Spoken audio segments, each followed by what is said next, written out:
মনপুর হাতিয়া হতে সেরে যাচ্ছে ফারহান চাইট। দেখতে পাচ্ছেন কি পরিমাণ যাত্রী। টপ সাত ফুল হওয়ার কারণে সেরে যাচ্ছে, নাহলে যাত্রা বাতিল করা হয়তো।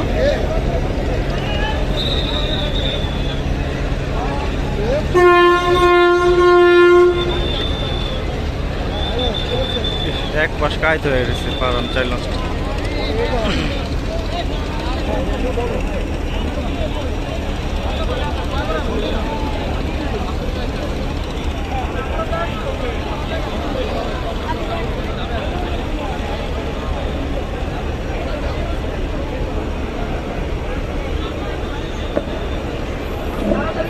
হ্যালো, হ্যান্ডার যে সকল লঞ্চের এখনো টপ সাথে যাত্রী আছে আপনারা অতি সত্তর আপনাদের লঞ্চ দেখাতেন, তা না হলে আপনাকে টপ সাত থেকে যাত্রী নামান।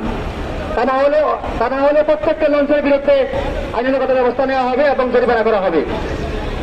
সদরঘাট নদী বন্দরে যেসব লঞ্চের এখনো টপ সাথে যাত্রী আছে প্রতিটি লঞ্চের মালিক পক্ষের দৃষ্টি আকর্ষণ করছি, আপনারা আপনাদের নিজ দায়িত্বে প্রত্যেকটি লঞ্চের টপসাদ থেকে যাত্রী নামান। কোন লঞ্চের টপসাদে যদি যাত্রী পাওয়া যায় সেক্ষেত্রে সেই লঞ্চের বিরুদ্ধে আইনগত ব্যবস্থা নেওয়া হবে এবং জরিমানা করা হবে এবং পরক্ষণে সেই লঞ্চের যাত্রা বাতিল করা হবে।